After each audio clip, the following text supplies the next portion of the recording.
फंडा में आप सभी का स्वागत है। मैं हूं आपके साथ अभिषेक शर्मा और आज के इस वीडियो सेशन में हम 28 अप्रैल तक के सभी इंपॉर्टेंट करंट अफेयर्स कवर करने वाले हैं। हमेशा की तरह आप इस वीडियो को अंत तक जरूर देखिएगा, आज भी आपको काफ़ी कुछ जानने के लिए मिलेगा। साथ ही गाइस, इस सेशन को शुरू करने से पहले आप सभी को बताना चाहूँगा, यदि आप हमारे daily current affairs PDF, weekly PDF और मंथली PDF चाहते हैं तो इस वीडियो के फर्स्ट कमेंट में या फिर डिस्क्रिप्शन में दिए गए लिंक पर क्लिक करके पा सकते हैं।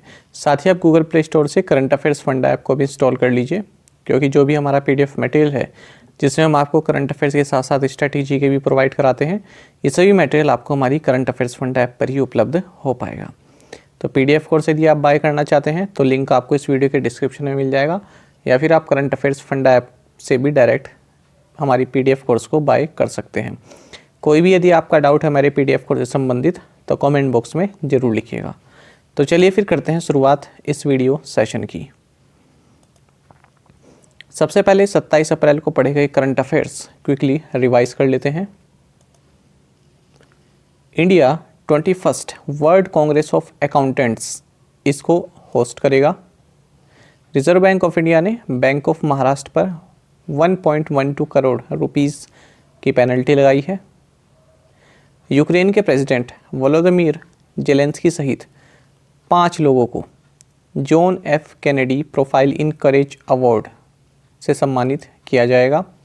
सूर्योदय स्मॉल फाइनेंस बैंक ने अपनी digital transformation and IT modernisation के लिए किंड्रिल इसको सेलेक्ट किया है। SBM बैंक इंडिया ने Tier 2 capital Basel 3 compliant bonds के जरिए 125 करोड़ रुपीस रेस किए हैं। IIT दिल्ली ने पोसोको के साथ पार्टनरशिप की है to conduct research on India power sector. United Kingdom Bharat के लिए open general export licence create करेगा, जिसके तहत जो इंडिया का डिफेंस प्रोक्योरमेंट है ये जल्द ही पूरा हो सकेगा।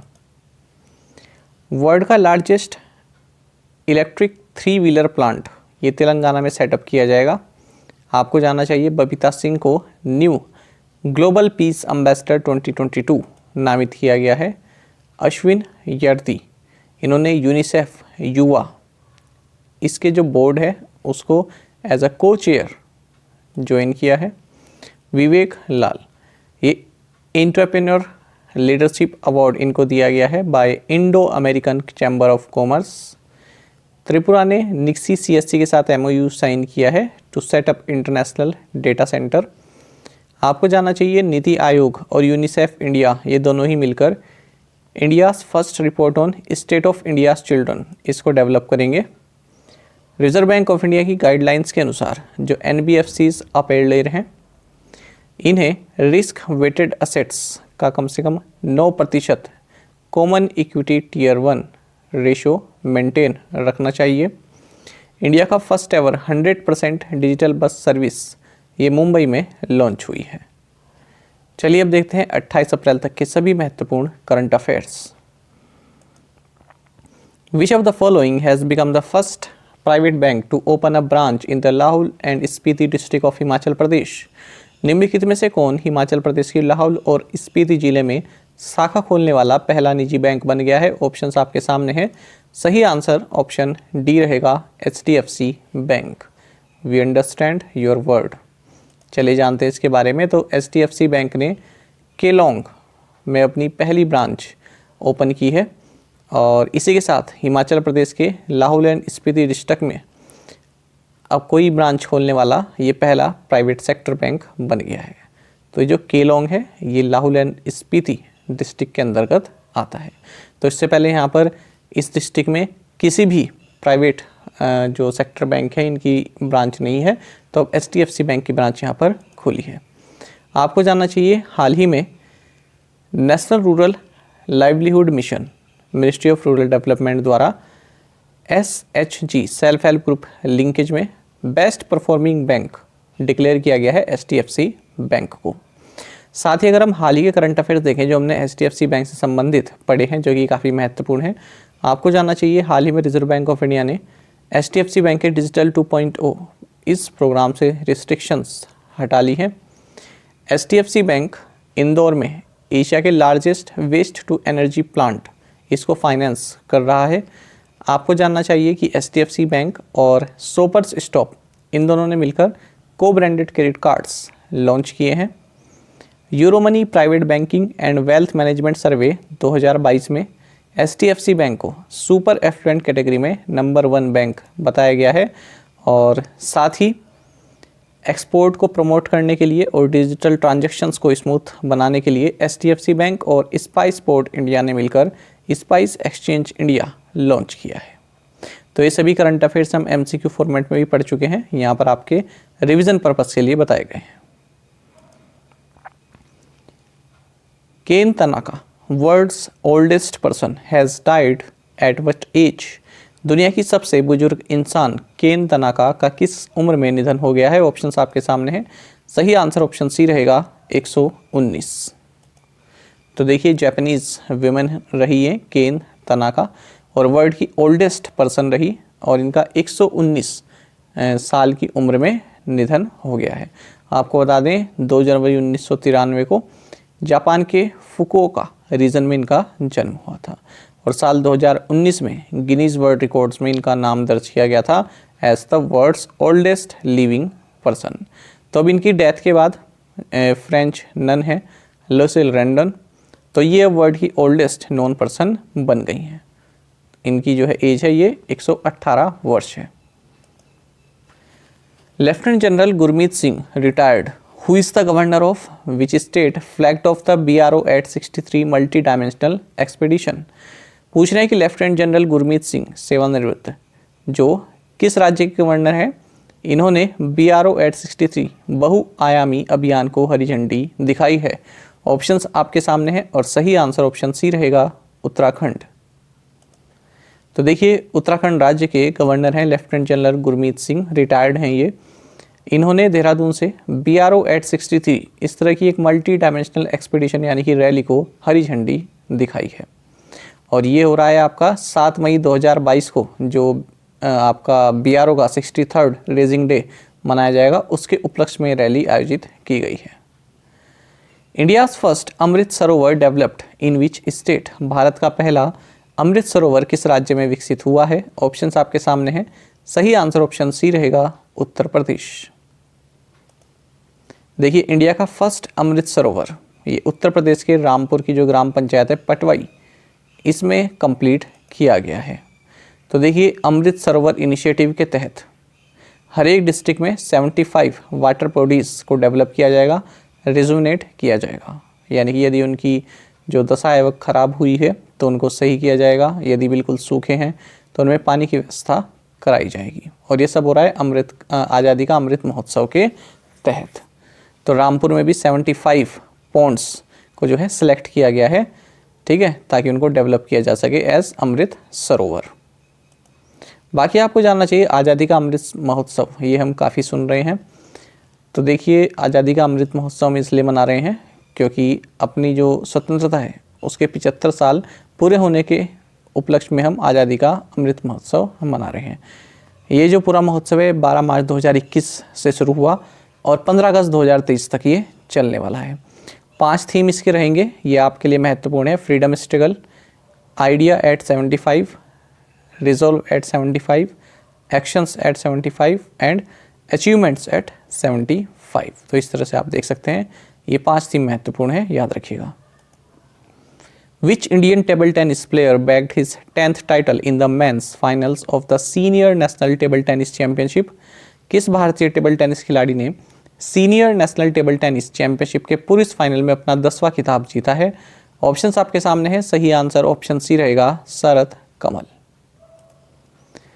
तो देखिए अचंता शरत कमल ये टेबल टेनिस प्लेयर हैं और इन्होंने शिलोंग मेघालय में आयोजित 83rd senior national and inter state table tennis championship के मेंस फाइनल में जी साथिया को हराकर अपना 10th नेशनल टाइटल जीत लिया है। बात करें महिला कैटेगरी की तो श्रीजा अकुला ने ये फाइनल जीता है। अगर मेंस डबल्स की बात करें तो सौरभ शाह और डो रोजारियो वेस्ले इन दोनों ने मेंस डबल जीता। विमेंस डबल की बात करें तो अकुला श्रीजा और अहिका मुखर्जी ने विमेंस डबल्स टाइटल जीता। और मिक्स डबल्स में अगर हम देखें जिसमें कि मेंस और वुमेन दोनों खेलते हैं तो आकाश पाल और प्राप्ति सेन, इन्होंने ये टाइटल जीता है। मेंस डबल यानी कि दोनों मैन है, विमेंस डबल यानी कि दोनों वीमेन है, मिक्स डबल मतलब एक मैन है और एक वीमेन है। The union cabinet has approved construction of 540 megawatt Kwar hydro electric project in which state और यूटी। पूछ रहा है कि केंद्रीय मंत्रिमंडल ने किस राज्य या केंद्र शासित प्रदेश में 540 मेगावाट की क्वार हाइड्रो इलेक्ट्रिक परियोजना के निर्माण को मंजूरी दी है।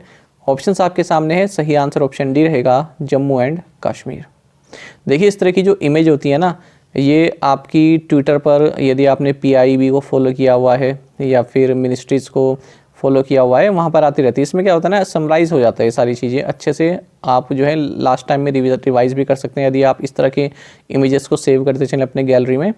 तो ये मैं आपको टेलीग्राम पर शेयर करता रहता हूँ, आपने देखा भी होगा जो टेलीग्राम पर जुड़े हुए हैं हमसे। जो टेलीग्राम पर नहीं जुड़े हुए हैं वो जुड़ जाएँ, क्योंकि इस तरह के कार्ड्स जो मैं आपके साथ काफ़ी शेयर करता हूँ टेलीग्राम पर, तो इन्हें आप सेव कर लिया करें और जब एग्ज़ाम हो तो उससे पहले आप इनको एक बार ज़रूर रिवाइज़ कर लिया करें। इस तरह की कई स्कीम में भी मैंने आपके साथ शेयर किया है जिनमें स्कीम्स केवल 3-4 पॉइंट्स में पूरी कंप्लीट हो जाती है। चलिए जानते हैं इसके बारे में। तो cabinet committee on economic affairs जिसकी अध्यक्षता प्राइम मिनिस्टर नरेंद्र मोदी द्वारा की गई, तो इन्होंने Jammu and Kashmir union territory के किश्तवाड़ डिस्ट्रिक्ट में चिनाब रिवर पर क्वार हाइड्रो इलेक्ट्रिक प्रोजेक्ट के लिए 4526.12 करोड़ रुपए की इन्वेस्टमेंट को अप्रूव कर दिया है। ये भी याद रखेंगे किस रिवर पर बनेगा, ये चिनाब रिवर पर बनेगा। चलिए आगे बढ़ेंगे। The union cabinet has approved the continuation of landing under the PM Svanidhi till. केंद्रीय मंत्रिमंडल ने कब तक PM स्वनिधि के तहत ऋण जारी रखने को मंजूरी दी है। ऑप्शंस आपके सामने है, सही आंसर ऑप्शन सी रहेगा, दिसंबर 2024। देखिए अब जो आपके आने वाले एग्जाम है उसमें एक चीज़ महत्वपूर्ण रहेगी, जितनी भी स्कीम्स हैं जिन्हें आगे बढ़ाया गया है 2026 तक, 2023 तक या फिर 2024 तक, वे स्कीम तो आप डिटेल में पढ़ के जाएंगे। साथ ही इनको एक अलग पेज पर लिख लीजिए। जैसे ये वाली स्कीम है कि PM स्वनिधि के तहत जो ऋण दिया जाएगा, ये कब तक दिया जाएगा, दिसंबर 2024।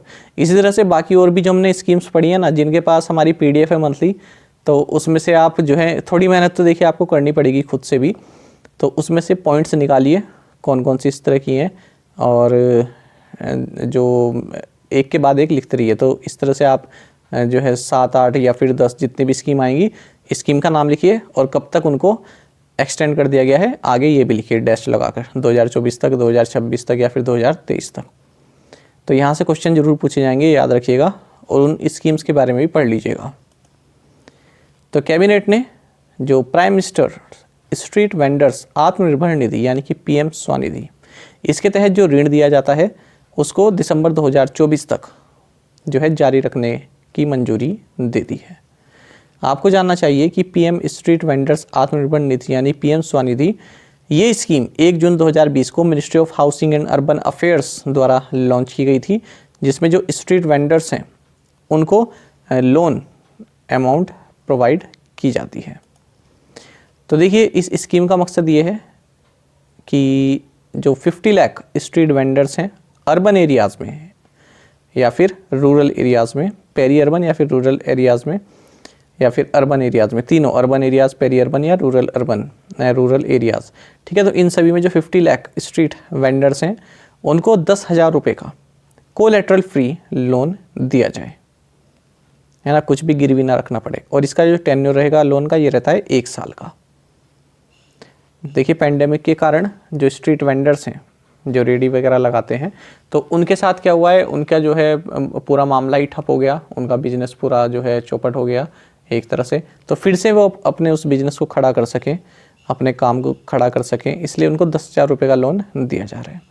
अब इसमें भी स्टेटमेंट बन जाती है कि क्या ये कोलेटरल फ्री है या नहीं है, है ना। तो ये आप याद रखें, कोलेटरल फ्री लोन है ये। बाकी आपको जानना चाहिए इसके लिए जो इम्प्लीमेंटेशन एजेंसी है ये Small Industries Development Bank of India SIDBI है। Max Verstappen was voted the sportsman of the year in the 2022 Laureus World Sports Award. The honour for the sports women of the year went to which athlete. Max Verstappen को 2022 Laureus World Sports Award में sportsman of the year चुना गया है। Sports women of the year का सम्मान किस athlete को मिला है, ये आपको बताना है। ऑप्शंस आपके सामने है। सही आंसर ऑप्शन डी है, एलन थॉम्सन हेरा। तो देखिए पहले बात करें यदि हम sportsman of the year 2022 men's में, तो मैक्स वर्स्टेपन जो हैं, जो कि 2021 के फॉर्मूला 1 वर्ल्ड चैंपियन हैं, इन्हें 2022 का लॉरेस वर्ल्ड स्पोर्ट्स अवार्ड दिया गया है। और यदि हम sports women of the year की बात करें तो ये दिया गया है जमैका की एथलीट एलन थॉम्सन हेरा को। ये इसका आप स्क्रीनशॉट ले लीजिएगा। बाकी अवार्ड्स जो दिए गए, जैसे world team of the year दिया गया है इटली मेंस की फुटबॉल टीम को, breakthrough of the year दिया गया है एमा रादुकानी और टेनिस प्लेयर हैं, comeback of the year Sky Brown को दिया गया। इस तरह से आप ये सभी देख सकते हैं। New data on global military spending published by the SHIPRI revealed the 5 biggest military spenders of 2021. What is India's rank? शिप्री द्वारा प्रकाशित वैश्विक सैन्य खर्च पर नया डेटा 2021 के 5 सबसे बड़े सैन्य खर्च करने वाले देशों की स्थिति बताता है। इसमें भारत की रैंक क्या है? ऑप्शंस आपके सामने हैं। सही आंसर ऑप्शन बी है, 3rd। बेसिकली क्वेश्चन में पूछ रहे हैं कि भारत जो है कौन से नंबर पर आता है। यदि हम डिफेंस स्पेंडिंग की बात करें तो 3rd पोजीशन पर आता है। चलिए जानेंगे इसके बारे में। तो देखिए स्वीडन स्थित एक डिफेंस थिंक टैंक है Stockholm International Peace Research Institute, यानी कि सिप्री। कभी कभी पूछ लेते हैं कि कहाँ पर लोकेटेड है, किस कंट्री में है, तो याद रखिएगा कहाँ है, स्वीडन में है। तो देखिए इसने ये कहा है कि पहली बार जो ग्लोबल मिलिट्री एक्सपेंडिचर है, यानी कि मिलिट्री पर जो टोटल देश ग्लोबल यानी कि सभी देशों का जो अपना जो खर्च है वो $2 ट्रिलियन के आंकड़े को पार कर चुका है। यूएस जो कि वर्ल्ड की लार्जेस्ट इकोनॉमी है, ये टॉप स्पेंडर है, सबसे ज़्यादा अपनी मिलिट्री पर यही स्पेंड करता है। और इंडिया इस लिस्ट में 3रे नंबर पर है।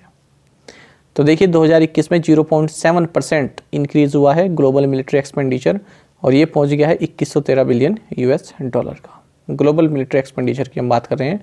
तो 5 लार्जेस्ट स्पेंडर्स कौन रहे 2021 में जिन्होंने मिलिट्री स्पेंडिंग की है सबसे ज़्यादा? US, फिर चाइना, फिर हम, और फिर यूनाइटेड किंगडम, और फिर रशिया। तो टोटल एक्सपेंडिचर का 62% एक्सपेंडिचर इन कंट्रीज से आया है।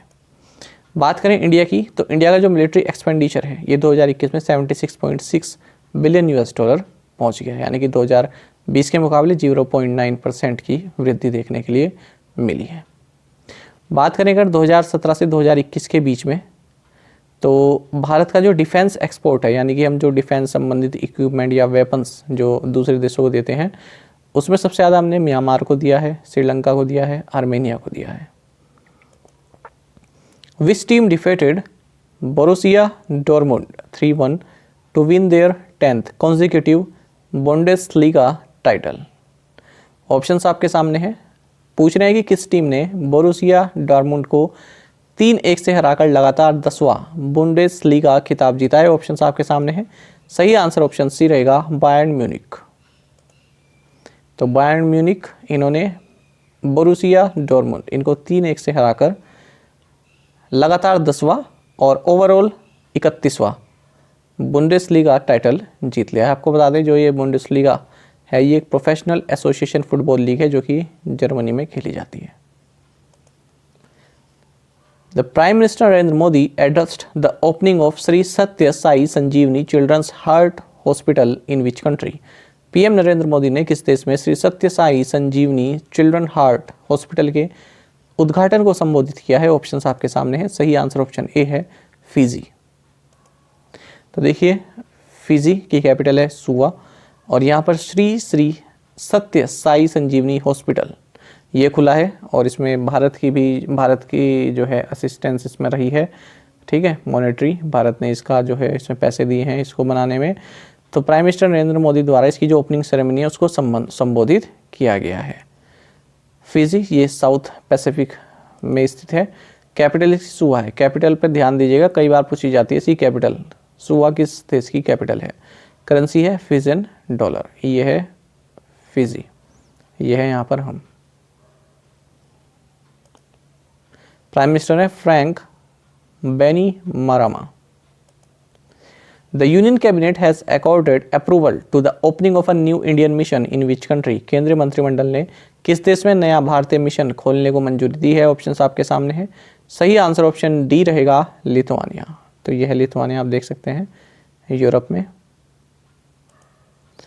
तो देखिए यूनियन कैबिनेट जिसकी अध्यक्षता प्राइम मिनिस्टर नरेंद्र मोदी द्वारा की गई, इन्होंने 2022 में यानी इसी साल एक नया इंडियन मिशन खोलने की जो है इजाज़त दी है। कहाँ पर? लिथुआनिया में।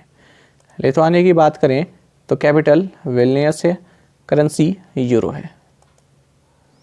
The union cabinet has approved the signing off MOU between India and which country for cooperation in disability sector. केंद्रीय मंत्रिमंडल ने विकलांगता क्षेत्र में सहयोग के लिए भारत और किस देश के बीच समझौता ज्ञापन पर हस्ताक्षर करने को मंजूरी दी है? ऑप्शंस आपके सामने हैं। सही आंसर ऑप्शन ए रहेगा, चिली। तो देखिए भारत चिली के साथ डिसेबिलिटी सेक्टर में कोऑपरेट करेगा, इसी के तहत MOU को अप्रूव कर दिया गया है। चिली ये है, और ये क्या है? साउथ अमेरिका है ये। तो साउथ अमेरिका में कंट्री है चिली। चिली की बात करें, कैपिटल सैंटियागो है, प्रेसिडेंट गैब्रियल बोरिक है, नाम याद रखिएगा, करेंसी है Chilean peso. Which company has signed an MOU with Energy Vault Holdings for gravity based energy storage technology. Gravity आधारित एनर्जी स्टोरेज टेक्नोलॉजी के लिए एनर्जी वॉल्ट होल्डिंग्स के साथ किस कंपनी ने समझौता ज्ञापन पर हस्ताक्षर किए? सही आंसर ऑप्शन सी रहेगा, NTPC। तो देखिए NTPC लिमिटेड जो कि भारत की लार्जेस्ट पावर जनरेशन यूटिलिटी है, इसने एक MOU साइन किया है एनर्जी वॉल्ट होल्डिंग्स के साथ। और किस लिए किया है? For deployment of gravity based energy storage technology and software solutions. और हाल ही में हमने भी देखा था कि NTPC ने दिल्ली जल बोर्ड के साथ पार्टनरशिप की है, जिसके तहत जो वेस्ट है उसको एनर्जी में कन्वर्ट किया जाएगा। India and which country will establish transmission interconnection for renewable power transfer. Bharat और कौन सा देश अक्षय ऊर्जा हस्तांतरण के लिए ट्रांसमिशन इंटरकनेक्शन स्थापित करेंगे? ऑप्शंस आपके सामने है। सही आंसर ऑप्शन बी रहेगा, मालदीव्स। तो इंडिया और मालदीव्स ये transmission interconnection for renewable power transfer इसको इस्टेब्लिश करेंगे as a part of one sun one world and one grid initiative. ये आप याद रखिएगा, OSOWOG। इसकी फुल फॉर्म क्या है? इसमें W का मतलब क्या है, या इसमें पहले वाले O का मतलब क्या है? वैसे तो सभी O का मतलब एक ही है, वन है ना। S का मतलब क्या है, G का मतलब क्या है? इस तरह से क्वेश्चन बन जाते हैं। बाकी आपको जानना चाहिए, भारत के union minister for power and new and renewable energy हैं, ये RK सिंह हैं। मालदीव्स की बात करें इंडियन ओशन में, देखिए मालदीव्स हो गया, मेडागास्कर हो गया, इन सब कंट्रीज़ के बारे में आपको ये भी जानना चाहिए कि किस ओशन में है। ये पूछ लेते हैं इस तरह से, मालदीव किस ओशन में है, मेडागास्कर किस ओशन में है ना। तो ये आपको जानने चाहिए। तो इंडियन ओशन में है मालदीव्स, कैपिटल माले है, प्रेसिडेंट इब्राहिम मोहम्मद सोलिह है, और करेंसी है यहाँ की Maldivian rufiyaa. In 2022 international girls in ICT day is being celebrated on which day. 2022 में international girls in ICT day किस दिन मनाया जा रहा है? ऑप्शंस आपके सामने है। सही आंसर ऑप्शन डी रहेगा, अप्रैल 28। तो international girl in ICT day ये वाला जो दिन है ये अप्रैल के 4th थर्सडे को मनाया जाता है, और इस बार ये आपका पड़ रहा है 28 अप्रैल को। और इस बार 2022 में इसका थीम है एक्सेस एंड सेफ्टी। बाकी ICT का मतलब आपको जानना चाहिए, इंफॉर्मेशन एंड कम्युनिकेशंस टेक्नोलॉजी। चलिए प्रीवियस असाइनमेंट क्वेश्चंस के आंसर देखते हैं। Name the biggest sports franchise in India, Chennai Super Kings. Rare butterfly palm king spotted for the first time in which state? Tamil Nadu. For the first time in India, a seaweed park will be set up in which state? Tamil Nadu. Agni Kheli or Thutedhara is an age-old tradition followed by devotees in which state? Karnataka. Which quiz competition was launched on the birth anniversary of Bharat Ratna Dr. Baba Saheb Bhimrao Ambedkar on 14th April 2022? Answer is सबका विकास महाक्विज। और आप में से कई students ने बिल्कुल सही answer दिया है, इसी तरह से आप पार्टिसिपेट करते रहें। Vice president urges youth to imbibe the spirit of service and devote some time to serve the poor and needy. तो देखिए यहाँ पर जो हमारा शब्द है ये है इम्बाइब, IMBIBE। तो वाइस प्रेसिडेंट ये जो यूथ हैं, जो युवा हैं, उनसे अर्ज कर रहे हैं, उनसे आग्रह कर रहे हैं कि जो सर्विस, सेवा का भाव जो है अपने आप में लाइए, है ना। और कुछ समय जो पुअर हैं, जो गरीब हैं, जो नीडी हैं, जिन्हें आवश्यकता है, उनकी सेवा में कुछ टाइम अपना निकालिए। तो इम्बाइब का मतलब क्या होता है? ग्रहण करना या आत्मसात करना, अपने अंदर किसी चीज़ को जो है समाहित करना, अपने अंदर सोखना कहते हैं ना, सोखना, अपने अंदर किसी चीज़ को जो है ग्रहण करना, उसको बोलते हैं imbibe. To absorb something, specially information.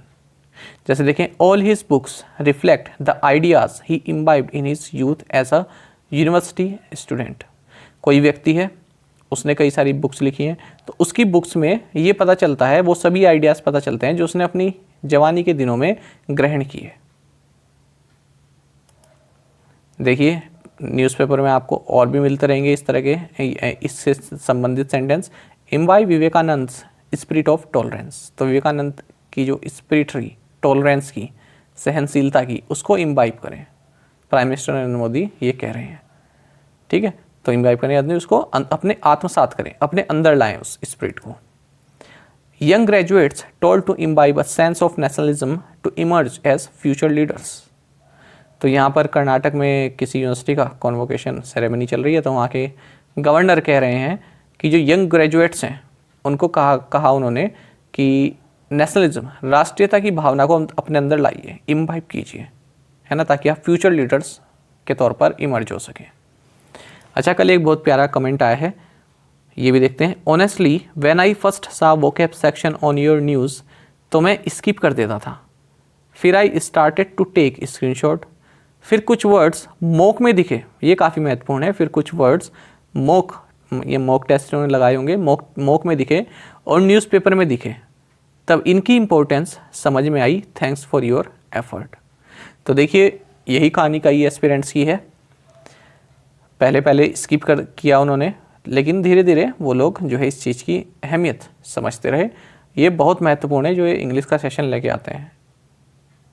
ये आपको इस तरह का सेशन कहीं नहीं मिलेगा, डायरेक्ट सिंपल लैंग्वेज में मीनिंग और साथ के साथ सेंटेंस भी, ठीक है। तो इस चीज़ को आप बिल्कुल भी स्किप मत किया कीजिए। और देखिए कितने महीने हो गए, जनवरी शुरू किया था, जनवरी, फरवरी, मार्च, अप्रैल, 4 महीने पूरे हो गए हैं। जिन्होंने डेली इन चीज़ों को लिखा है, इन वर्ड मीनिंग्स को लिखा है, तो उनके तो काफ़ी अच्छा जो है वोकैबुलरी का सेक्शन रह चुका होगा, है ना। तो इस तरह से आप फॉलो करते रहें। चलिए आज के असाइनमेंट्स क्वेश्चंस देखते हैं। Name the union steel minister who are Sudarshan Patnaik and Manas Sahu. महत्वपूर्ण है, सुदर्शन पटनायक तो कई बार चर्चा में रहते हैं, आपने अखबार में भी देखा होगा, या फिर प्राइम मिनिस्टर नरेंद्र मोदी भी कभी कभी इन्हें सराह देते हैं, है ना। कोई फेस्टिवल होता है, या फिर जैसे 26 जनवरी है या 15 अगस्त है या फिर गांधी जयंती है, उस पर जो है ये काफ़ी चर्चा में आ जाते हैं, ठीक है। तो आपको बताना है किस प्रोफेशन से ये दोनों जुड़े हुए हैं। मानस साहू भी कोई कम नहीं है, ये भी जो है इस प्रोफेशन में काफ़ी अव्वल दर्जे के हैं। तो बताना है आपको कि कौन है ये। Which ministry launched Enterprise India initiative. Teen Murti Bhavan was the residence of which former Indian prime minister. और अंतिम क्वेश्चन है, name the village in Samba district of Jammu and Kashmir that has become the first panchayat in the country to become carbon neutral fully powered by solar energy. ये 5th question हमने MCQ format में भी किया था, तो इसका आंसर आप जरूर दीजिएगा। सारे ही क्वेश्चन महत्वपूर्ण हैं, जरूर इनके आंसर आप कमेंट बॉक्स में दीजिएगा। साथ ही करंट अफेयर्स फंडा को आप टेलीग्राम पर भी ज्वाइन कर सकते हैं। यहाँ पर रेगुलर वीडियो अपडेट्स और करंट क्विजेस हम आप सभी के लिए डालते रहते हैं। साथ ही डिस्कशन ग्रुप में आप किसी भी क्वेश्चन का सॉल्यूशन पा सकते हैं। दोस्तों, यहाँ पर हमारे करंट अफेयर्स की प्लेलिस्ट दी गई है, इसको आप जरूर देखें और अपने दोस्तों के साथ, फेलो एस्पिरेंट के साथ हमारे करंट अफेयर्स को शेयर जरूर करें। आज का ये सेशन आपको कैसा लगा कमेंट बॉक्स में जरूर बताइएगा। Thank you guys.